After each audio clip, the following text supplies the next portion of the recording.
తమ ఆత్మగౌరవం మీద దెబ్బపడినందుకు, ఆత్మాభిమానాన్ని దెబ్బతీసినందుకు నిరసన తెలియజేశారు అమరావతి మహిళలు. అమరావతి చుట్టుపక్కల ప్రాంత మహిళలు రాష్ట్రంలో కొన్ని చోట్ల నిరసనలు జరిగాయి. అలాంటి మహిళలను దెయ్యాలు, పిశాచాలకు కలిపి పుట్టిన సంకర జాతి అని సెలవిచ్చారో పెద్ద మనిషి. ఎన్నో రోజులు కాలేదు, బహుశా నెల క్రితం అనుకుంటా జరిగింది. తమకిష్టం లేని చోట ఒక గొప్ప రాజధాని వస్తోంది, అది ఎలాగో ఆపలేరు. కనీసం మాటలతో ఉన్న ఏదైనా దాడి చేసి ఒక పైశాచిక ఆనందం ఏదో ఉంటుంది, దాన్ని తీర్చుకోవాలి అని ఇక అక్కడ ఉన్న వాళ్ళని, రాజధానిలో అంటే రాష్ట్రంలో అందరినీ అన్నట్టే, వాళ్ళ మీద వేశ్యలు అనే ముద్ర వేశాడు ఇంకొక ప్రబుద్ధుడు. చాలా రోజుల తర్వాత మళ్ళీ ఈ పదం ఇవాళ నేను వాడుతున్నాను, అవసరం అయింది కాబట్టి. పార్టీలో మహిళా కార్యకర్తలతోటి ఫోన్లో వికృత చేష్టలు చేస్తాడు ఇంకొకడు, వీడియోలతో ఇంకొక పిచ్చి పనులు చేస్తాడు మరో ప్రబుద్ధుడు. వీళ్ళందరూ ఒకే గ్రూపుకి సంబంధించిన వాళ్ళు. సరే, పార్టీ అనుకుంటే కనుక వైఎస్ఆర్సీపీకి సంబంధించిన నాయకులు, పదవులు అనుభవించిన వాళ్ళు, మంత్రులుగా చేసిన వాళ్ళు, ఆ పార్టీకి మద్దతుగా ఉన్నవాళ్ళు, రకరకాల మనుషులు. సరే, అసెంబ్లీలో ప్రజలు తమకు ఓట్లేసి ప్రజాస్వామ్యానికి దేవాలయం లాంటి అసెంబ్లీలో తమ సమస్యలు చెప్పాలి, తమకి పనికొచ్చే చట్టాలు చేయాలని పంపిస్తారు. అందుకే బ్రహ్మాండంగా 151 మందిని గెలిపించి పంపిస్తే అక్కడ వీళ్ళు చేసిన పనులు ఏంటంటే, అమ్మలాంటి స్థాయి ఉన్న వాళ్ళని కూడా చూడకుండా అక్రమ సంబంధాలు అంటగట్టడం, దాన్ని ఆపాల్సింది పోయి ఆ పార్టీ నాయకుడైన జగన్మోహన్ రెడ్డి, ఆ పెద్ద మనిషి చేతిలో పొడాలు, వెకిలి నవ్వులు, ఇంకా మాట్లాడండి అన్నట్టుగా సైగలు. ఇది గడిచిన 5 ఏళ్లలో మనం చూసాం. సరే, ఇంకప్పుడు ప్రతిపక్షంలో ఉన్న తెలుగుదేశం పార్టీ నాయకుల మీద కానీ, ఆ పార్టీలో ఉన్న మహిళా నాయకుల మీద కానీ, అంతెందుకు రాష్ట్రంలో ఏదైనా అన్యాయానికి గురై, అది అత్యాచారమో మరోటో ఇలాంటి బాధితుల విషయంలో కూడా ఆ పార్టీ మహిళా నేతలే వికృతంగా, అన్యాయంగా కామెంట్స్ చేశారు. ఏమో ఇది ఎందుకు జరిగిందో, వాళ్ళేం చేశారో, వాళ్ళేం రెచ్చగొట్టారో, ఈ రకమైన వ్యాఖ్యలు కూడా చేశారు. అంటే మహిళలు అయ్యి ఉండి సాటి మహిళల పట్ల ఒక సానుభూతో, ఒక సంఘీభావమో తెలపకపోయినా పర్వాలేదు, కానీ దారుణంగా కూడా మాట్లాడారు. ఎగ్జాంపుల్ రోజా లాంటి ఎమ్మెల్యేలు. సో అంటే కేవలం మగ నాయకులు మాత్రమే కదా, ఆ పార్టీలో ఉన్న మహిళా నాయకులకు కూడా ఏదైనా సమస్య ఉందా? ఇప్పుడు తాజాగా నల్లపురెడ్డి ప్రసన్నకుమార్ రెడ్డి ఎమ్మెల్యే ప్రశాంతి రెడ్డిపై ఎంత దారుణంగా మాట్లాడాడంటే, నీచంగా మాట్లాడాడంటే అతను. సరే, ఇప్పుడు పదవుల్లో ఉన్న వాళ్ళు తప్పు చేశారా, అవినీత, ఇంకోటా, లేకపోతే అక్కడ ఏమైనా ఆధిపత్య పోరా, దాని మీద ఎలాంటి పోరాటం చేసినా, ఎలాంటి కామెంట్స్ చేసినా సమాజం యాక్సెప్ట్ చేస్తుంది, ప్రాబ్లం లేదు. కానీ మహిళ అయితే, రాజకీయాల్లోకి వస్తే, మీ మీద గెలిస్తే ఇంకా వ్యక్తిత్వ హననం, అంటే ఇంకా పెళ్ళిళ్ళ గురించి అవి మాటలు కూడా మాట్లాడుకోవడానికి ఇబ్బందిగా ఉండేలాగా, అక్కడ విన్న వాళ్ళకి చప్పట్లు కొట్టి ఒక పిచ్చి ఆనందం పొందిన వాళ్ళకి, చూసిన వాళ్ళకి అందరికీ అర్థమవుతుంది అతను ఏం మాట్లాడుతున్నాడు. అతను అంటాడు, ఇప్పుడు నేనేమి సారీ చెప్పను, అరెస్ట్ చేసుకుంటే చేసుకోండి, ఇక్కడే ఉంటా అని సవాళ్ళు. మళ్ళీ అంటే ఆ ధైర్యం ఎలా వస్తుంది అంటే, ఎప్పుడైతే పార్టీ నాయకుడు తన సొంత చెల్లెలి విషయంలో తన గుంపు ఇష్టం వచ్చినట్టు మాట్లాడితే, ఆమె చెప్పారు, ఆమె వాపోయారు. రాజశేఖర రెడ్డికి నేను పుట్టలేదు అని చెప్పి కూడా వైఎస్ఆర్సీపీ సోషల్ మీడియా విభాగం ఇష్టం వచ్చినట్టు కారు కోతలు కూస్తే మా అన్న, ఆ పెద్ద మనిషి వారించలేదు అని ఇంకా చాలా విషయాలు ఆవిడ చెప్పుకొచ్చారు. అంటే రక్త సంబంధానికన్నా ఆధిపత్య పోరు, అధికారము, ఆస్తులు, ఇవే ముఖ్యమైన జగన్ ప్రూవ్ చేశాడు ఆయన. ఇంకొక చెల్లెలు కజిన్ సునీతారెడ్డి, వివేకానంద రెడ్డి కూతురు, ఆమె కూడా వాపోయారు. ఆమెను కూడా సోషల్ మీడియాలో అసలు ఆమె చంపించేసిన తండ్రిని ఆమె తన భర్త కలిసి అని కూడా అన్నారు. అప్పుడు కూడా జగన్మోహన్ రెడ్డి ఏం మాట్లాడలేదు. అంటే రక్త సంబంధం ఉన్న షర్మిల కానివ్వండి, సునీతారెడ్డి కానివ్వండి, వాళ్ళ విషయంలోనే ఆయన బిహేవియర్ అది. ఎప్పుడంటే మహిళలను అవమానిస్తున్నప్పుడు, మాట్లాడుతున్నప్పుడు ఆయన ముసుముసులు నవ్వుకుంటాడు. అది ఎందుకు, ఏంటి, అది ఏమన్నా మానసికమైన సమస్య? సో నాయకుడి కళ్ళలో ఆనందం చూడడానికి ఇంకా రెచ్చిపోయారు అప్పట్లో. ఒక వల్లభనేని వంశీ, ఒక కొడాలి నాని, ఒక పాత్రికేయ మిత్రురాలు, ఏంటి సార్ ఈ మధ్య కనిపించట్లేదు మీరంటే, నేను ఇల్లు ఎక్కడో చెప్పు వస్తానంటాడా కొడాలి నాని. అంటే ఏంటి దాని అర్థం? ఇల్లు ఎక్కడో చెప్పు, నేను వస్తా, నీకు కనపడతా. సరే ఇక ఆఫ్లైన్లో వీళ్ళు చేసే పనులు అయితే నాకు తెలిసిన నేను చెప్పలేను, వీళ్ళు ఎవరెవరికి ఏం మెసేజ్లు పెడతారు, ఎలా మాట్లాడతారు అని. అంబటి రాంబాబు గురించి ఇంక అందరికీ తెలుసు. ఆయన పార్టీ కార్యకర్తల విషయంలో, మహిళా కార్యకర్తల విషయంలో ఆయన బిహేవ్ చేసిన తీరు, ఆ ఆడియో రికార్డింగ్స్. ఇంకొకడు ఉన్నాడు ఎంపీ, అతని వికృత చేష్టలు. అంటే వీళ్ళకి అసలు మహిళ అనగానే ఒక చిన్న చూపు. అంటే వాళ్ళ ఆత్మగౌరవం దెబ్బతినాలంటే, వాళ్ళ ఆత్మాభిమానం దెబ్బతినాలంటే ఏం మాట్లాడితే వాళ్ళు కుచించుకుపోతారు అని అనుకుంటారు. Mind it. ఆంధ్రప్రదేశ్లో మహిళలు మీరు అనుకుంటున్నట్టు అంత అసహాయంగా లేరు. వాళ్ళ వెనకాల వాళ్ళకు సపోర్ట్ చేసేవాళ్ళు ఉంటారు, మాలాంటి వ్యవస్థలు ఉంటాయి, నాలాంటి జర్నలిస్టులు ఉంటారు. సో మీ పాచికలు పారు. ఇప్పుడు చేబ్రోలు కిరణ్ తెలుగుదేశం పార్టీ కార్యకర్త, సోషల్ మీడియా కార్యకర్త, అతను భారతిరెడ్డిని అసభ్యపరంగా మాట్లాడాడు. ఒక పోస్ట్ ఏదో పెట్టాడు, లైక్ చేశాడు. 24 గంటల్లోగా అతను జైల్లో వేశారుగా చంద్రబాబు నాయుడు, కూటమి ప్రభుత్వం. మరి ప్రశాంత్ రెడ్డి అలాంటి ఆడబిడ్డ కాదా? భారతిరెడ్డి లాంటి ఆడబిడ్డ కాదా? ఆమె నన్ను మాట్లాడినాక ఆవిడ వెళ్ళి బాధపడి ఎస్పీకి నేరుగా కంప్లైంట్ చేసి కూడా 3 రోజులు అవుతోందిగా. ఈ ప్రసన్న కుమార్ రెడ్డి వచ్చి అంటాడు, ఏం చేసుకుంటారో చేసుకోండి, నేను ఎక్కడే ఉన్నాను, సవాళ్ళు విసురుతాడు. మరి ఇది ప్రభుత్వానికి ఛాలెంజ్ కాదా? అంటే చేబ్రోలు కిరణ్కి ఒక న్యాయమును, ప్రసన్న కుమార్ రెడ్డికి ఇంకో న్యాయమా? ఎందుకు ఇంకా అతను బయట ఉన్నాడు? అంటే అమరావతి మహిళల మీద మాట్లాడతారు, అసెంబ్లీలో మాట్లాడతారు, మీడియా సాక్షిగా మాట్లాడతారు, బహిరంగ సభల్లో మాట్లాడతారు. అవకాశం దొరికిన ప్రతి చోట చంపేద్దామని చూస్తారు మహిళా ఆత్మగౌరవాన్ని, అధపాతాళంలో తొక్కేద్దామని చూస్తారు. ఎందుకంటే వాళ్ళు రాకూడదు పైకి. వాళ్ళు వస్తే వీళ్ళ ఆధిపత్యం పోతుంది. రాజకీయాల్లోకి అసలు రాకూడదు, వచ్చినా మాట్లాడకూడదు, సైలెంట్గా ఉండాలి, వాళ్ళు చెప్పినట్టు వినాలి. ఇంకా ఎన్నాళ్ళు సాగుతాయి ఆటలు? అంటే జగన్ రెడ్డి పార్టీ అధినేతగా ఉండి పార్టీని నడిపిస్తున్నంతసేపు ఆంధ్రప్రదేశ్లో మహిళల పరిస్థితి, దుస్థితి ఇంతేనా? దీని మీద కూటమి పార్టీల నేతలు స్పందించారు. నేను స్పందించట్లేదని చెప్పట్లా. పురంధేశ్వర్ స్పందించారు, మంత్రులు స్పందించారు, హోంమంత్రి స్పందించారు, మాట్లాడారు. కానీ మాటలతో ఆగిపోతే వీళ్ళు వికృత చేష్టలు ఆగుతున్నాయా? They are keep on talking, they are keep on poking. మాట్లాడుతూనే ఉన్నారు, రెచ్చగొడుతూనే ఉన్నారు. అంటే ఎందుకు భయం కలిగించే చర్యలు ఎందుకు ఉండట్లేదు? బూతులు మాట్లాడితే కేసులు లేవు. వల్లభనేని వంశీ మీద పెట్టింది బూతులు మాట్లాడినందుకు, అక్రమ సంబంధాలు అంటగట్టి అవమానించినందుకు కాదు. అదేదో ఇళ్ల పట్టాలు, నకిలీ వ్యవహారం ఆ కేసులో.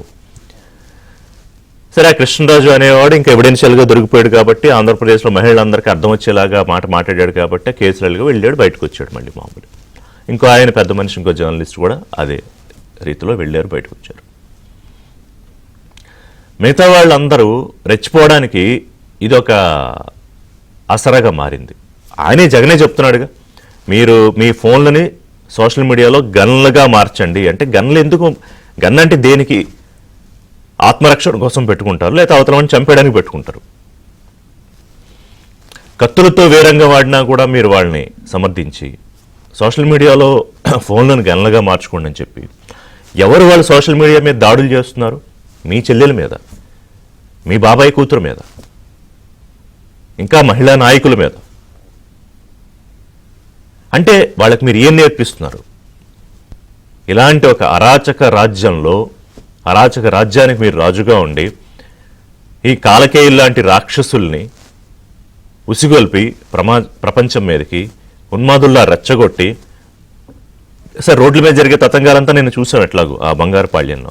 అదొక వ్యవస్థ, ఇదొక వ్యవస్థ. మరి దీనికి ఒక హద్దు లేదా? మేము మాట్లాడతాం, మేమే మళ్ళీ తిరిగి మీకు ఛాలెంజ్లు చేస్తాం, మీరు ఏం చేసుకుంటారో చేసుకోండి. అదే కదా ప్రశ్నకు. మహిళలంటే ఇంత చులకనే ఏంటి వీళ్ళకి? అసలు వాళ్ళ మైండ్ సెట్స్ ఏంటి? వాళ్ళ మానసిక రుగ్మత కారణం ఏంటి? వాళ్ళు ఏం మాట్లాడినా చూస్తూ ఉండడానికి, లేకపోతే సహనానికన్నా ఒక హద్దు ఉంటుంది కదా. మీది ఎంత మంచి ప్రభుత్వం అయినా ఏమైనా కూడా. సాధారణంగా ఒక సామెత ఉంటుంది కదా, యథారాజ తథా ప్రజ అని. ఇది ప్రజలు కాదు, యథారాజ తథా అనుచరగణం. ఎందుకంటే జగన్మోహన్ రెడ్డి ఏదైతే ఏ బాటలో ఉన్నాడో, ఆయన నాయకులు, వందే మాగదులు అదే బాటలో ఉన్నారు. అదే బాటలో ఉన్నామని బయటకు వచ్చి బహిరంగంగా గర్వంగా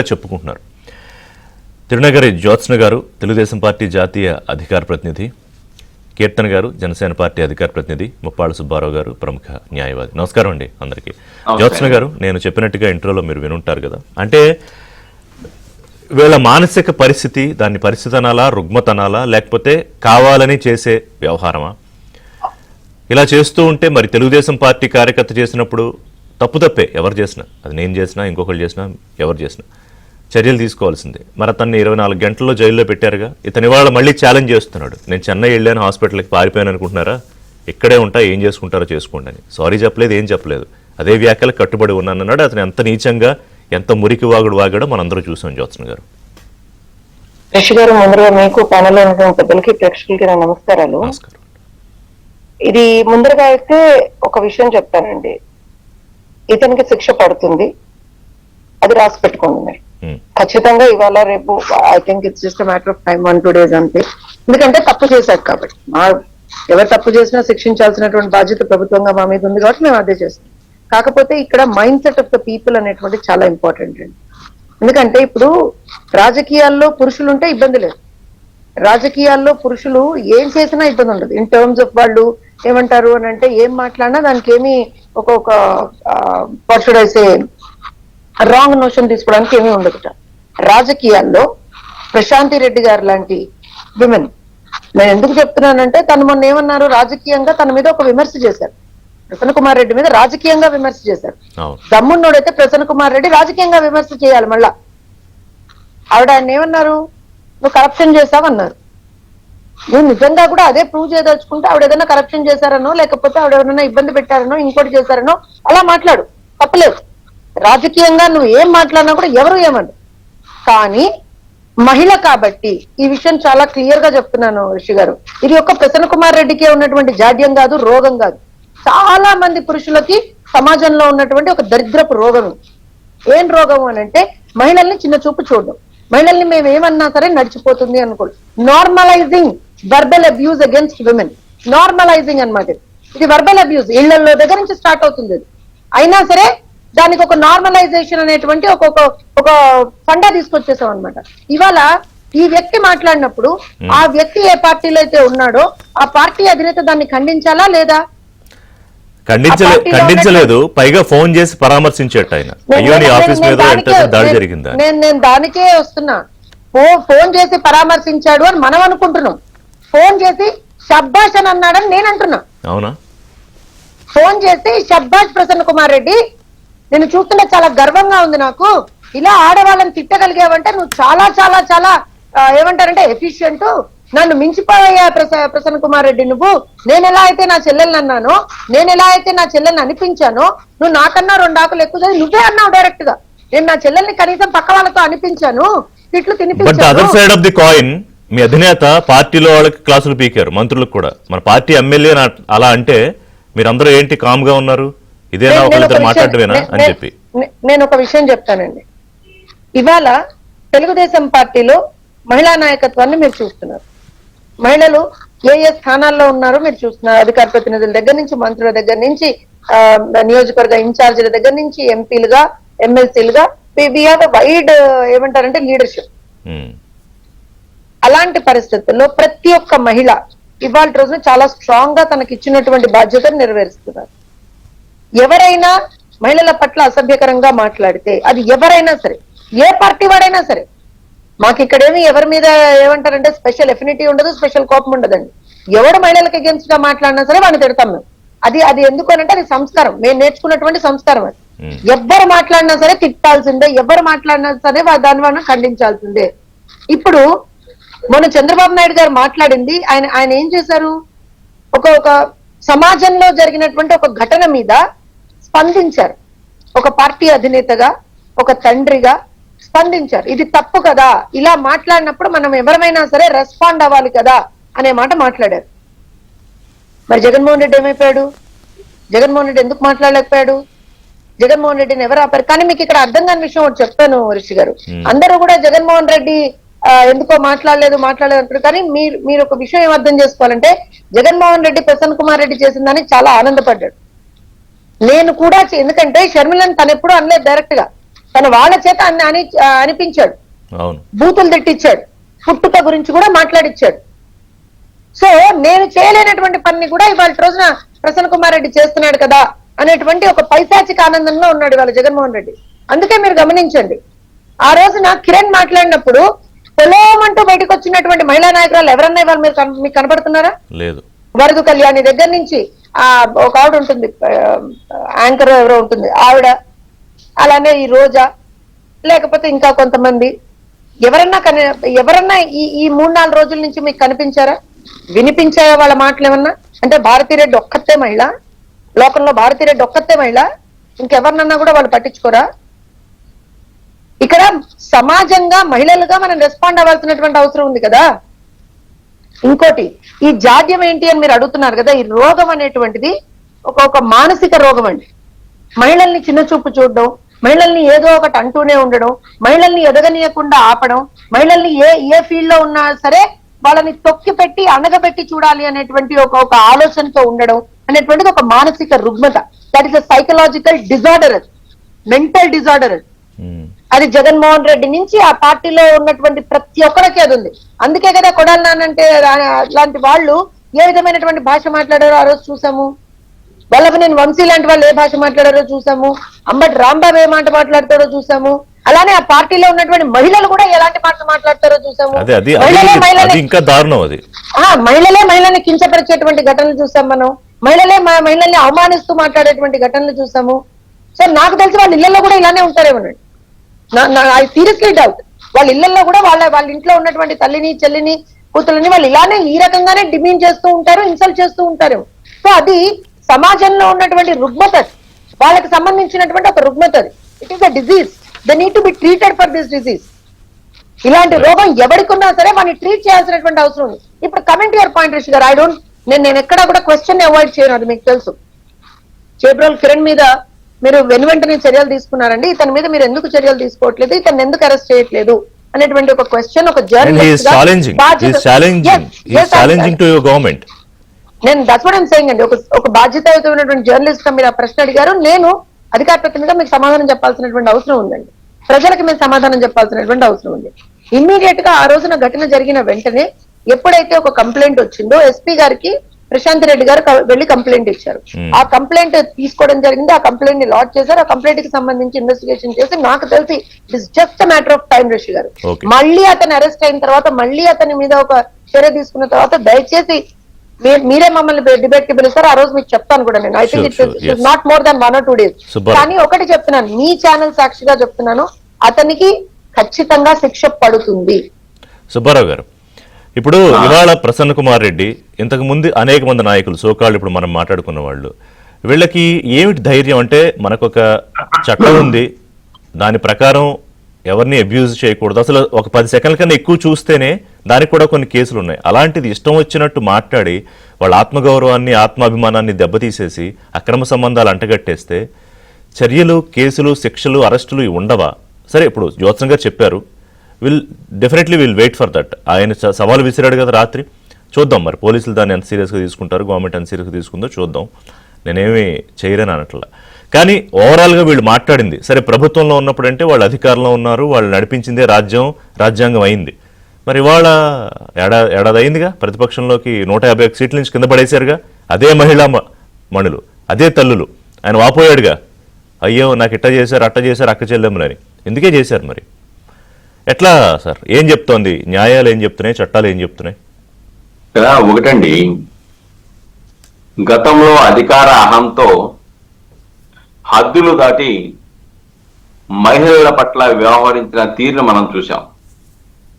పాపం ఇంకా ఇళ్ళకి మేము అధికారంలోనే ఉన్నాము అనే ఒక భ్రమలోంచి ఇవన్నీ కూడా మాట్లాడుతున్నారేమో అని అనుమానం కలుగుతుంది నాకు. ఆ నిద్రమత్తులోనే, ఇంకా ఆ భ్రమలోనే కొనసాగుతూ ఉన్నారు. ఇక్కడ చాలా స్పష్టమండి, ప్రశాంత్ రెడ్డి గారి మీద ప్రసన్న కుమార్ రెడ్డి చేసినటువంటి వ్యాఖ్యలు వ్యక్తిత్వ హననానికే కాదు, ఆమె మానసిక వ్యధకు గురి చేయడానికి కావలసిన అంశాలు ఆయన యొక్క మాటల్లో ఉన్నాయి. మీరు మేడం గారు ఒక విషయాన్ని వాస్తవాన్ని చెప్పాలి మనం. ఎందుకంటే చేబ్రోలు కిరణ్ కుమార్ మీద ఎందుకు అలా వెంటనే అరెస్టు చేశారంటే వ్యవస్థీకృత నేరాలకు సంబంధించినటువంటి బిఎన్ఎస్ 111 పెట్టారు. కాబట్టి అది 7 సంవత్సరాలకు పైబడే శిక్ష ఉన్నటువంటి నేరం కాబట్టి వెంటనే అరెస్ట్ చేశారు. కానీ ప్రసన్న కుమార్ రెడ్డి మీద ఏమి సెక్షన్లు పెట్టారో చూశాను. అవన్నీ కూడా 7 సంవత్సరాల లోపు శిక్ష పడే నేరాలే. కాబట్టి సుప్రీంకోర్టు ఇచ్చినటువంటి అర్నేష్ కుమార్ అనే జడ్జిమెంట్ లో ఇటీవల కాలంలో ఆంధ్రప్రదేశ్ హైకోర్టు కూడా అన్ని మేజిస్ట్రేట్లకి సర్క్యులర్ ఇచ్చింది. అర్నేష్ కుమార్ అనే తీర్పుని మీరు ఫాలో అవ్వండి అని. అర్నేష్ కుమార్ తీర్పు ఏంటంటే 7 సంవత్సరాల లోపు శిక్ష పడే నేరాలలో రొటీన్ మేనర్ లో రీజన్స్ చెప్పకుండా అరెస్ట్ చేయొద్దు, 41A నోటీస్ ఇవ్వండి అని చెప్పారు. అందువల్లనే ఆ చట్టంలో ఉన్నటువంటి ఆ ప్రత్యేక దృష్టిలో పెట్టుకొని ప్రసన్న కుమార్ సుబ్బారావు గారు ఇక్కడ వచ్చిన అనుమానం ఇప్పుడు కిరణ్ అనే అతను సోషల్ మీడియాలో పోస్ట్ చేశాడు as of my knowledge. Prasanna Kumar Reddy ఈ మాజీ ఎమ్మెల్యే సీనియర్ని ఎన్నిసార్లు గెలిచానని చెప్పుకున్న ఆయన పార్టీ సభలో ఆడియో కూడా ఉంది, నేను కావాలని ప్లే చేయట్లేదు, ఆమె వ్యక్తిత్వ జీవితం, ఆమె పెళ్లిళ్ళు, ఇంకా ఇంకా చాలా ద్వంద్వార్థాలు చాలా దారుణంగా మాట్లాడాడు. మరి అప్పుడు ఈ ఎవిడెన్స్ సరిపోదా? ఈ కేసు కాకుండా ఆ కేసులు ఎందుకు పెట్టారు?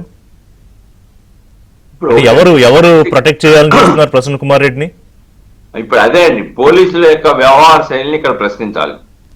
ఎందుకంటే దాంట్లో ఒక అంశం అయితే ఉంది, 10 సంవత్సరాల లోపు ఏదో ఒక కేసులో అతని మీద ఉంటే ఛార్జ్ షీట్ వేసి ఉంటే అది కూడా ఒక అంశంగా దాంట్లో పెట్టారు. కానీ కిరణ్ కుమార్ మీద పెట్టినటువంటి ఆ వ్యవస్థీకృత నేరాలనే సెక్షన్, ఆయన మీద కూడా నాకు తెలిసి ప్రసన్న కుమార్ రెడ్డి మీద గతంలో కూడా నేర చరిత్ర ఉంటే ఉండొచ్చు, కేసులు ఉండొచ్చు. ఆ దాన్ని పరిగణలో తీసుకొని ఆయన రెచ్చిపోతూ ఉన్నప్పుడు డెఫినెట్ గా మరొక నేరానికి పాల్పడే అవకాశం ఉన్నప్పుడు అర్నేష్ కుమార్ జడ్జిమెంట్ అప్లై కాదు. ఆ నేరం అంతటితో ఆగితే వెళ్ళని కోర్టు ఆ నేరాన్ని చెప్పిన సాక్ష్యాలను ప్రభావితం చేసినా, లేకపోతే మరొక అలాంటి నేరమే చేయడానికి కావాల్సిన ప్రయత్నాలు ఉన్నా, లేకుంటే అతను న్యాయస్థానానికి హాజరుపరచలేని పరిస్థితి ఉన్నా, అలాంటి సందర్భాలలో 7 సంవత్సరాల లోపు శిక్ష పడే నేరాల్లో కూడా అరెస్టు చేయడానికి అవకాశం ఉంది. కాబట్టి ఇక్కడ ఎందుకో రూలింగ్ పార్టీలో ఉన్న వాళ్ళ మీదేమో ఇమీడియట్ యాక్షన్, ప్రత్యర్థుల మీద. ఎందుకంటే వీళ్ళు కూడా ఏం చేస్తా ఉన్నారంటే గతంలో జగన్మోహన్ రెడ్డి చేసినటువంటి చట్ట వ్యతిరేక చర్యలు ఏవైతే ఉన్నాయో ఆ వ్యతిరేక చర్యల్ని ప్రోత్సహించడానికి సిద్ధంగా లేరు. ప్రజాస్వామ్య హక్కుల్ని, రాజ్యాంగ హక్కుల్ని, చట్టబద్ధ హక్కుల్ని, ముద్దాయిల హక్కులను పరిరక్షిస్తూ ప్రజాస్వామ్యాన్ని కొనసాగింపు కోసం కూటమి ప్రభుత్వం ప్రయత్నం చేస్తున్నది నిర్వివాదాంశం. ఎంచేతంటే కొన్ని సంఘటనలు ఇదే కనుక జగన్మోహన్ రెడ్డి అయితే రఘురామ కృష్ణరాజు గారి లాగా అరెస్ట్ చేసి తీసుకెళ్లిపోయి చిత్తకొట్టించేసి నేత్రానందం పొందేవాళ్ళు. అది చేయట్లా. లేదంటే వాళ్ళు విచారణ జరిగేటప్పుడు ప్లేయర్లను రమ్మంటే ప్లేయర్లను అనుమతిస్తా ఉన్నారు. ఎందుకు అరెస్ట్ చేస్తున్నారని చెప్తున్నారు. చంద్రబాబు నాయుడు గారిని అరెస్ట్ చేసినట్టుగా ఆధారాలు లేకుండా అరెస్ట్ అంటే కాదు. ఇక్కడ సుబ్బారావు గారు నాకు డౌట్ ఏంటంటే, ఇప్పుడు గౌరవ ముఖ్యమంత్రి అనేక సందర్భాల్లో వారు అధికారంలోకి వచ్చి కూటమి ప్రభుత్వం అధికారంలోకి వచ్చాక మహిళల విషయంలో ఎవడైనా అసభ్యంగా మాట్లాడితే, నీచంగా మాట్లాడితే వాడికి అదే చివరి రోజు అని చాలా సందర్భాల్లో చెప్పారు కదా. మరి ఆయన సీరియస్నెస్ కింద ఉన్న అధికారులకు అర్థం కావట్లేదా? అర్థమైతే మరి ఈ సెక్షన్లు ఇలా పెట్టకూడదుగా. ఇక్కడ ఒకటండి, నేను మొదటి నుంచి చెప్తున్నా మన టీవీ ఛానల్లోనే, ఇంకా అన్ని వ్యవస్థలలో జగన్మోహన్ రెడ్డి యొక్క మూలాలు ఉన్నాయి. ఓకే, ఆ మూలాలు కొనసాగినంత కాలం మనం ఎంత పైనుంచి గొంతు దించుకున్నా మనం చెప్పేది పరిపూర్ణంగా అమలు జరగదు అనేది ఇక్కడ మనం గుర్తుంచుకోవాలండి. ఇంకా దిగో పోలీస్ స్టేషన్ దగ్గర నుంచి ఉన్నత స్థాయి వరకు కూడా ఐఏఎస్లు, సెక్రటరియట్లు కుప్పలు తెప్పలుగా వాళ్ళ మూలాలు ఉన్న వాళ్ళు ఉన్నారు. అయితే ప్రయత్నాలు పాపం ప్రభుత్వం చేస్తుంది అనుకోండి, చేసినప్పుడు కూడా ఇంకా ఆ యొక్క కఠినత్వం ఇంకా రాలా. కాబట్టి అది మారినంత కాలం ఇలాంటి ఒక వ్యక్తి మీద పెట్టిన సెక్షన్లో మరొక వ్యక్తి మీద పెట్టకుండా సానుకూలంగా వ్యవహరించడం లాంటి చేస్తూ ఉంటారు. ఓకే, ఇక్కడ ఎస్పీ గారు ఎందుకు మొన్న చూడండి జగన్మోహన్ రెడ్డి గారి యొక్క కారు కింద పడిపోతే ఎందుకు ఆయనకి అంత ఆతృత? వేరే కారు నెంబర్ ఇస్తే ఆ నెంబర్ చెప్పవలసిన పని ఏమిటి? సౌమ్యంగా ఉండొచ్చు కదా, ఇన్వెస్టిగేషన్ జరుగుతోంది చెప్తాము 2 రోజులు ఆగండి అంటే ఏం సొంపోయా? ఇప్పుడు దాన్నే వాళ్ళు క్యాచ్ చేసుకుంటున్నారు కదా ప్రత్యర్థులు. కాబట్టి ఇక్కడ ఒకటండి, గత ప్రభుత్వ హయాంలో ఎక్కడా ఎందుకండి కేఎస్ఆర్ పేరే చెప్తాం, కృష్ణరాజు అమరావతి రాజధాని వేసే రాజధాని అన్నాడు. దానికన్నా దాన్ని తప్పని చెప్పడం మానేసి సత్యరామకృష్ణారెడ్డి ఏమన్నాడండి, శంకరజాతం ఇది దెయ్యాలకి పిచాచీలకు పుట్టిన శంకర జాతి అన్నాడు. అంతకన్నా ప్రమాదకరమైన పదం వాడాడు. శంకర జాతి అంటే క్రాస్ బీడింగ్ అండి. శంకర జాతి అని పదాలు వాడాడు. అది నిరసన తెలియజేస్తుంటే వాళ్ళ మీద దాడులు చేయిస్తాడు, దాడులు చేయించేసి కొట్టేస్తారు. కాబట్టి ఇక్కడ మనం చూడాల్సింది, అలాగే అసెంబ్లీలో అమ్మ లాంటి స్థాయి ఉన్నటువంటి మహిళల్ని ఏ విధంగా అవమానపరిచారు. అప్పుడు చంద్రబాబు నాయుడు గారు ఏమన్నా ఎదురు తిరిగి మళ్ళా ప్రతీకారం తీసుకోవడం లేదు. ఇది కౌరవ సభ, నేను ఈ కౌరవ సభలో ఉండను, రాను, నేను గౌరవ సభకు మాత్రమే అడుగు పెడతా అని చెప్పి తెలిపాడు. తర్వాత గౌరవంగా గౌరవ సభకు ముఖ్యమంత్రిగా వచ్చారు. కాబట్టి వీళ్ళ యొక్క వ్యవహార శైలి, శర్మారెడ్డి సునీత రెడ్డి వీళ్ళ పరిస్థితి ఏంటి? రైట్. తల్లి శీలాన్ని శంకిస్తూ చెల్లి పుట్టుకను ప్రశ్నిస్తుంటే అరగలేటువంటి అసమర్థమైనటువంటి పాలనలో ఆనాడు జగన్మోహన్ రెడ్డి ఉన్నాడు. అంటే ఇంతకన్నా దారుణం ఇంకేమైనా ఉందా? ఉండదు, ఉండదు, అసలు ఛాన్సే లేదు. అసలు నీ తల్లి నీ చెల్లిని శీలాలను శంకిస్తూ ఉంటే, పుట్టుకలను ప్రశ్నిస్తూ ఉంటే నువ్వు ఎవరిని ప్రోత్సహించావు? ఆవిడ నిస్సహాయంగా బయటికి వెళ్ళి బాధపడి మీడియా ముందు ఆవిడ బాధ చెప్పుకుంది అంతే. ఇంకంతకన్నా ఏం కీర్తన్ గారు కూడా మాట్లాడతారు. అలాగే ఇప్పుడు వీళ్ళ మీద పెట్టే కేసులు, ఇప్పుడు వల్లభనేని వంశీ మీదో, కొడాల నాని మీదో, ఇంకోళ్ళ మీదో వాళ్ళ బూతులు మాట్లాడినందుకు, ఇలా ఆడబిడ్డల ఆత్మగౌరవాన్ని చిదిమేస్తున్నందుకు పెట్టట్లా. ఏదో నకిలీ కేసులో ఇంకోటో అంటే నకిలీ పత్రాలు, లేకపోతే అవినీతి కేసులు. అంటే అసలు వీటి మీద కేసులు పెట్టి ఇప్పుడు ఈ ప్రబుద్ధులు మనం చెప్పుకున్న పేర్లు, ఇందాక సుబ్బారావు గారు కూడా చెప్పినట్టు సజ్జల కానీ, Vallabhaneni, Kodali, Ambati, Prasanna Kumar and so on, వీళ్ళందరూ కూడా ఈ కుటుంబ సంబంధాల్లో ఉన్నవాళ్లే కదా. మరి ఈ మాటలు మాట్లాడేటప్పుడు వాళ్ళకి తల్లి, చెల్లెలు, భార్య, కూతురు వీళ్ళేమో గుర్తురారా? అసలు కట్ అయిపోతుందా నవ్వు ఏమన్నా?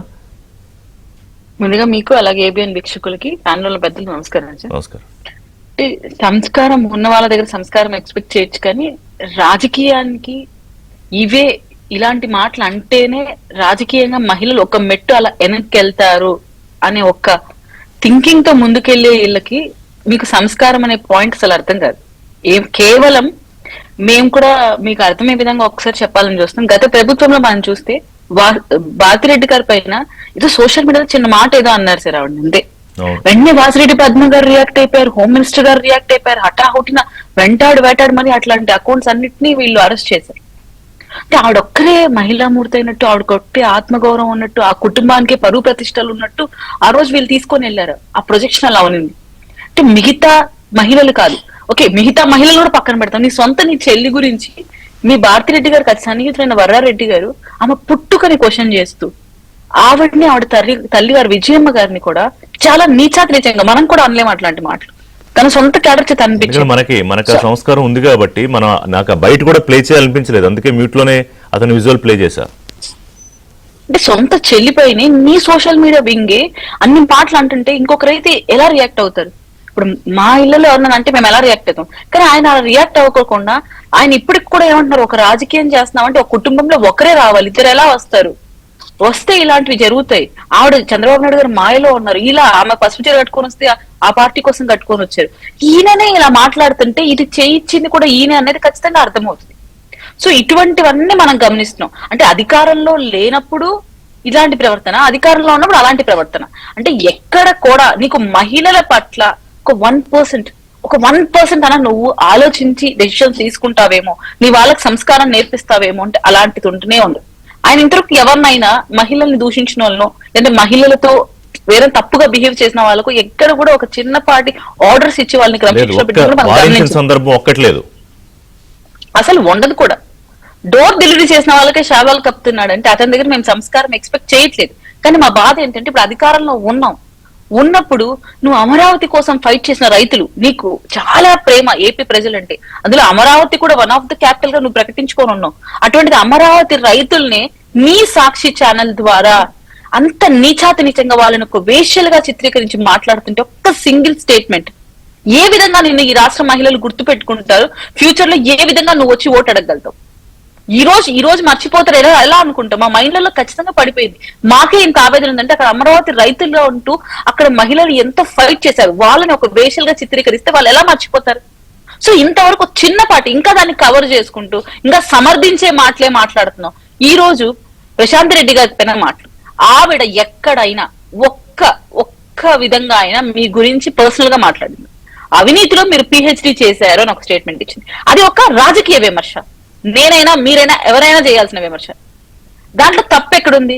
ఇక్కడ నిర్మాణాత్మకంగా మాట్లాడుతున్నప్పుడు నువ్వు కూడా అదే మాట ఇంకొక మేల్ పొలిటీషియన్ ఎవరన్నా అనుంటే ఈ క్యారెక్టర్ అసాసినేషన్ ఉండదు.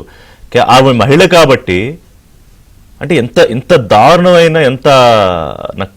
ఎంత ఆటవికంగా ఆలోచనలు ఉన్నాయండి వీళ్ళవి. అప్పుడు కూడా ఇలా లేరేమో నాకు తెలుసు. లేదు సార్, వీళ్ళ టార్గెట్ ఏంటంటే ఎవరైతే బలంగా వాయిస్లు వినిపిస్తాయో, అది రాజకీయంగా మహిళలు ఎవరైతే బలంగా మాట్లాడుతున్నారో వాళ్ళని మానసిక క్షోభకు గురి చేసి ఒక మెట్టు వాళ్ళ వెనక్కి. ఇప్పుడు మేము ఉన్నాం, మమ్మల్ని ఇలా ట్రోల్ చేస్తున్నారు సోషల్ మీడియా ద్వారా, విపరీతమైన ట్రోల్. జ్యోత్స్నాక్క గారిని కానీ మమ్మల్ని కానీ చాలా నీచాతినీచంగా. ఒకసారి మా కామెంట్ సెక్షన్ చూస్తే ఎందుకు వీళ్ళు బతుకుతున్నారు అనిపిస్తుంది. అలాంటిది ఇప్పుడు మా ఫ్యామిలీ సర్కిల్ లోకి వెళ్ళినప్పుడు ఈ కామెంట్ సెక్షన్స్ ని వాళ్ళు స్క్రీన్ షాట్ తీసి పంపించుకొని ఏంటి ఇలా ఎంత జరుగుతుంది, అవసరం ఆ పాపని పంపడం, ఇలాంటి వాటికి మేము భయపడాల్సిన స్థితి వస్తుంది. సో ఇలాంటప్పుడు ఏమైతే ఒక మెట్టు వెనక్కి వెళ్తాం. సో అలా వీళ్ళు మమ్మల్ని మానసికంగా వీక్ చేయడం, ఇది పెద్ద దెబ్బ సార్. మీరు అనుకుంటారేమో కానీ ఒకేటి కొట్ట అంత పెద్ద దెబ్బ ఉండదు, కానీ ఇలాంటి మాటలు మాట్లాడడం వల్ల మహిళలు చాలా కుంగిపోతారు. మీరు చెప్పండి కీర్తన్ గారు, ఇన్నాళ్ళ నుంచి మీరు మాట్లాడుతున్నారు, జనసేన కోసం మాట్లాడుతున్నారు, పాటుపడుతున్నారు. అధికారంలోకి రావడానికి మీరు, జ్యోత్స్న గారు ఇలాంటి వాళ్ళు, మీరు ఎంతో మంది మహిళా సైనికుల్లాగా నాయకుల్లా పనిచేశారు. మీరేమన్నా ఒక అడుగు వెనక్కి వేస్తారా? ఈ కుక్కలు, ఈ పందులు వీళ్ళు మాట్లాడే నీచపు మాటలకి నేను జనరల్గా ఇలాంటి పదాలు వాడను, కానీ మీరు వెనక్కి వేస్తారా? ఒక అడుగు చెప్పండి నాకు. మీరు ఎప్పుడైనా ఒక అడుగు కాదు, ఒక వేలన్నా వెనక్కి కదిపారా మీరు? నేను ఒకటి చెప్తాను రిషి గారు, మీరు ఆ మాట అడిగారు. కీర్తన సమయమైనా నేను కొంచెం తీసుకుంటా. ఇందులో వాళ్ళు అన్నా కొద్దీ మాలో ఉన్న డిటర్మినేషన్ ఇంకా పెరుగుతుంది. ఎందుకో చెప్తాను వినండి. మహిళ అనేటువంటిది ఒక శక్తి అండి. మహిళలకు ఉన్నటువంటి ఆ ఫిజికల్ ఎండ్యూరెన్స్ కానీ లేకపోతే మెంటల్ స్ట్రెంగ్త్ కానీ వాస్తవానికి కూడా అదర్ జెండర్ కు ఉండదు రిషి గారు. నేను ఎవరిని తక్కువ చేసి మాట్లాడలేదు, కానీ ఆ స్ట్రెంగ్త్ చాలా ఎక్కువ. అరే మేము అంటే I don't know these idiots how they talk, కానీ I'm sorry to use this word Rishi గారు, కానీ నేను ఒక విషయం చెప్తానండి. ఒక మహిళకు ఉన్నటువంటి శక్తి ఎలాంటిది అని అంటే, బ్రహ్మదేవుడు ఎలా అయితే సృష్టిని సృష్టిస్తాడో మహిళ అలా ఒక ప్రాణానికి ప్రాణం పోస్తుందండి. అంత శక్తి ఉన్నటువంటి ఒక హ్యూమన్ బీయింగ్ మహిళ. అలాంటి మహిళను పట్టుకొని వీళ్ళేదో పిచ్చి కుక్కలాగా వీళ్ళు వచ్చి వాగితే భయపడేదా? అదే కదా, భయపడము మేము, ఇంకా ఎక్కువ ప్రజల కోసం మాట్లాడతాం. రిషి గారు, భయపడే బ్లడ్ మహిళది ఏ రోజున ఉండదు. ఎక్కడైనా సరే, ఏ ఫీల్డ్ లో ఉన్నా సరే, మహిళలు ఎవరైనా ఇలాంటి రకంగా కించపరిస్తే మాత్రం ఎలా అంటే చెప్పు దెబ్బ కొట్టి మరి ఇంకా ముందరికి వెళ్తారు. వాళ్ళ అన్నదానికి ప్రతి దానికి కూడా మీరు గమనించండి, ఇంకా స్ట్రాంగ్ గా మహిళా నాయకత్వం బయటకు వస్తుంది చూడండి. ఇంకా ఎక్కువగా మహిళలు రాజకీయాల్లోకి వస్తారు. వీళ్ళందరికీ మూతోడు జవాబు మహిళలే ఇస్తారు చూడండి. కీర్తన గారు, ఎగ్జాక్ట్లీ నేను కూడా అదే చెప్పాలనుకుంటున్నాను. ఒకటేంటంటే ఆ స్టేజ్ దాటి ఇప్పుడు మేము వచ్చేసాం కాబట్టి వాళ్ళ మాటలు, వాళ్ళ ప్రవర్తన మమ్మల్ని ఇంపాక్ట్ చేయదు. కానీ రాబో రోజుల్లో రావాలనుకుంటున్న మహిళల పైన వీళ్ళు ఇంత అసభ్యకరంగా మాట్లాడుతున్నప్పుడు ఎందుకు మనం ఇంకా ఉపేక్షించాలి? అసలు ఒక మహిళని ఇలా ఎందుకు మాట్లాడాలి? రాజకీయ విమర్శ రాజకీయ కోణంలో ఎందుకు లేకుండా పోతుంది? ఆ సంస్కారం ఎందుకు కోల్పోతున్నారు? ఓన్లీ వైసీపీ ఈ నానుడి తీసుకొని వస్తుంది, కానీ గతంలో ఎప్పుడు మేమైతే చూడలేదు. గతంలో కూడా పొలిటీషియన్స్ ఉన్నారు, కానీ ఇక్కడ వ్యక్తిగత విమర్శలకి పెద్దపీట వేసింది ఎక్కడా లేదు. మన అసెంబ్లీ సాక్షిగా కావచ్చు, సిబిఎన్ గారిని ఆయన సతీమణిని ఎలా దూషించారో మనం విన్నాం. అలాగే పబ్లిక్ మీటింగ్ యూటిలైజ్ చేసుకుంటూ ఒక అమ్మఒడి లాంటి పథకాన్ని మీరు దానికి నిధులు కేటాయిస్తున్న టైంలో కూడా జగన్మోహన్ రెడ్డి గారు పవన్ కళ్యాణ్ గారు వ్యక్తిగత జీవితం గురించి మాట్లాడారు. ఆయన లైఫ్ లో లేని వాళ్ళ వైఫ్ గురించి మాట్లాడారు, పిల్లల గురించి మాట్లాడారు. అంటే ఏం మెసేజ్ మీ నాయకత్వం ద్వారా ప్రజలకు వెళ్తుంది? అంటే ప్రజలు ఏం నేర్చుకోవాలి? ఈ మీటింగ్ రావడం వల్ల పిల్లలు ఏం నేర్చుకోవాలి? ఆయనకి వాళ్ళకి ఇంతమంది పిల్లలు ఉన్నారు, ఇంతమంది పిల్లలు ఉన్నారు, ఇలా మాట్లాడాలి. ఏమంటాడు, నీకిద్దరు ఆడపిల్లలు ఉన్నారుగా, వాళ్ళు ఎదిగాక అంటే ఏంటి, ఏం థ్రెటన్ చేస్తున్నాడు?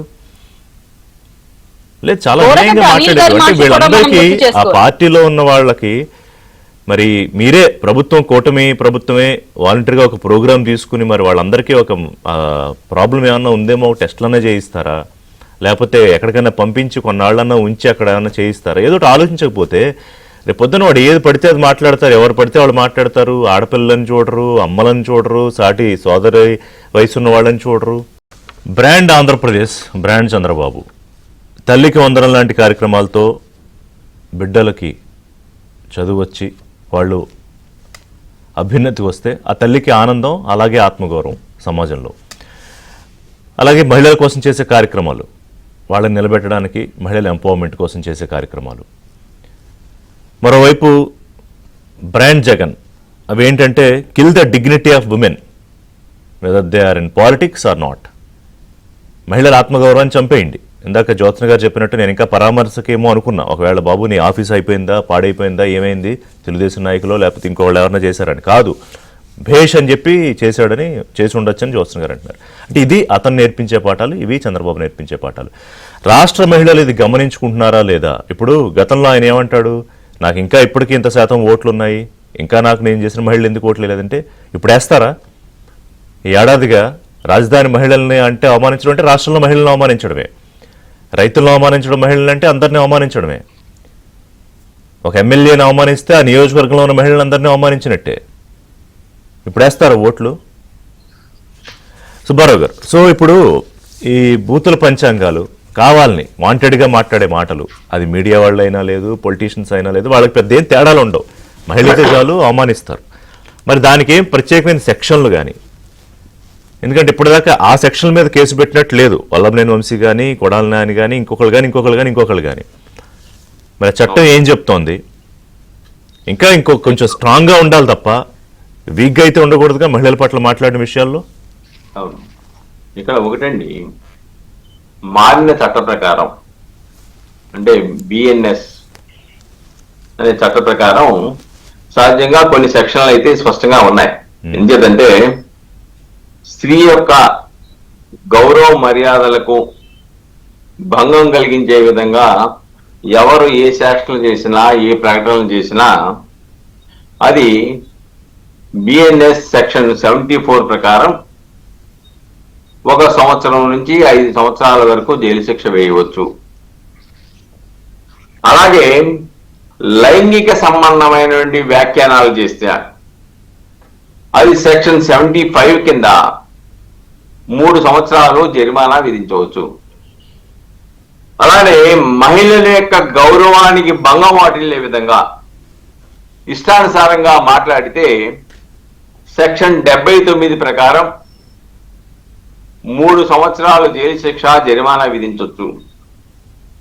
అలాగనే మీడియాలో ప్రెస్ మీట్ పెట్టి శీలాన్ని శంకించడం, రెండో వివాహం గురించి ప్రస్తావించడం, లేదంటే ప్రమాదకారి, ఆమె హాని కలిగిస్తుంది అనే సంకేతాలు ఇవ్వటం, ఇలాంటి సంఘటనల మీద 356 సెక్షన్ కింద 2 సంవత్సరాల వరకు జైలు శిక్ష వేయడానికి ఉంది. ఇప్పుడు ప్రసన్న కుమార్ రెడ్డి ఇవన్నీ మాట్లాడాడు అంటే 5+3+3+2 10 వరకు ఈ సెక్షన్లన్నీ కూడా అప్లై అవుతాయి. ఇక్కడ మనకి అరెస్ట్ విషయానికి వచ్చేటప్పుడు ఏమవుతుందంటే ఇవన్నీ కూడా 7 సంవత్సరాల లోపున శిక్షలు. ఆ పేరుతో వాళ్ళు హైకోర్టును ఆశ్రయించాడు ఆయన బెయిల్ కోసం. ఏమని, ఇది 7 సంవత్సరాల లోపు శిక్షలు అనేటువంటి నేరాలు కాబట్టి బిఎన్ఎస్ కింద 41A కింద మాకు నోటీస్ ఇవ్వండి, అరెస్ట్ చేయొద్దని ఆదేశాలు ఇవ్వండి అని వెళ్ళాడు. సరే, న్యాయస్థానం ఆదేశాలు ఏమిస్తో చూద్దాం. ఇక్కడ మనం చూడాల్సింది ఏంటంటే అరెస్టే ప్రధాన ప్రాతిపదికగా ఉండకూడదు. అది ఒకటే కాదు పరిష్కారం. ఆ కేసుతో పాటుగా మహిళల్ని అవహేళన చేసి, అగౌరవపెట్టి, వ్యక్తిత్వ హననానికి పాల్పడిన వ్యక్తులకు ప్రత్యేకమైన న్యాయస్థానాలు పెట్టి త్వరితగతిన విచారణ జరిపేసి ఆ నేర నిరూపణ అయితే వాళ్ళకి శిక్షలు వేసే విధంగా ఉండాలి.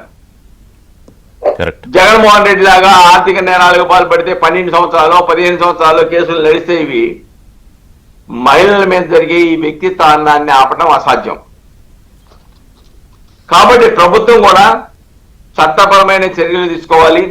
అవసరమైతే అదనంగా ఈ యొక్క మహిళల వ్యక్తిత్వ హననానికి, వాళ్ళ గౌరవానికి భంగం వాటిల్లే విధంగా ఎవరైతే వ్యవహరిస్తున్నారో ఆ కేసులు ప్రత్యేకంగా విచారించడానికి ప్రత్యేక కోర్టులు, హైకోర్టును సంప్రదించి చేయాలి. ఒక చిన్న మాట రిషి గారు, ఏం చెప్తారు అంటే ఎట్లా దీన్ని వారు మంచి ఆలోచన చెప్పారు సుబ్బారావు గారు. సుబ్బారావు గారు చెప్పిన దాంట్లో నాకు ఒక డౌట్ సుబ్బారావు గారిని అడగాలనిపించింది. నిన్న అతను మాట్లాడిన మాటల్లో I don't no he spoke about girls also. ముక్కు పచ్చలారని అన్నాడు.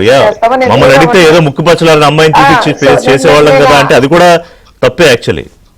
సో నేను అసలు ఆ వ్యాఖ్యల బేస్డ్ గా అతని మీద అసలు పోక్సో కేసు పెట్టాలేమో అని నాకు అంత కోపం వస్తుంది. మరి అది I don't no, I'm not a legal person, కానీ అది పెట్టచ్చా లేదా అనేది సుబ్బారావు గారు లాంటి పెద్దలు చెప్పాలి. కానీ ఇవన్నీ ఏంటంటే వాళ్ళ సైకలాజికల్ మైండ్ సెట్ రిషి గారు. దీని మీద ఖచ్చితంగా చర్యలు ఉండాలి, ఉంటాయి. నేను ఐఎమ్ నాట్ డినయింగ్ దట్. కానీ ఇప్పుడు సుబ్బారావు గారు చెప్పినట్టుగా అంతా ఇప్పుడు నేను ఛాలెంజ్ చేసిరాడు అని మీరు అప్పటి నుంచి అంటున్నారు. ఏం ఛాలెంజ్ చేసిరాడు సార్? పోయి బెయిల్ కోసం అప్లై చేసుకోండి. తప్పే చేయనప్పుడు నువ్వేం తప్పు మాట్లాడలేదు. అవును రిషి గారు, నువ్వు వచ్చి అరెస్ట్ చేసుకుంటే చేసుకో అన్నోడివి, అంత ఏమంటారంటే ధైర్యం ఉన్నోడివి, బెయిల్ కిందకి వెళ్ళావు. మరి చూద్దాం ఏం జరుగుతుందో. బట్ ఎనీవే కన్క్లూజన్ ఏంటంటే ఏ ఒక్కడో మాట్లాడిన దానికి కేసులా ఇంకొకటి అని కాదు, ఓవరాల్ గా అసలు ఈ మైండ్ సెట్ వీళ్ళకున్న సమస్య ఏంటి, దానికి పరిష్కారం ఏంటి అనే దిశగా మరి గౌరవ ముఖ్యమంత్రి, ప్రభుత్వ పెద్దలు ఆలోచించారు.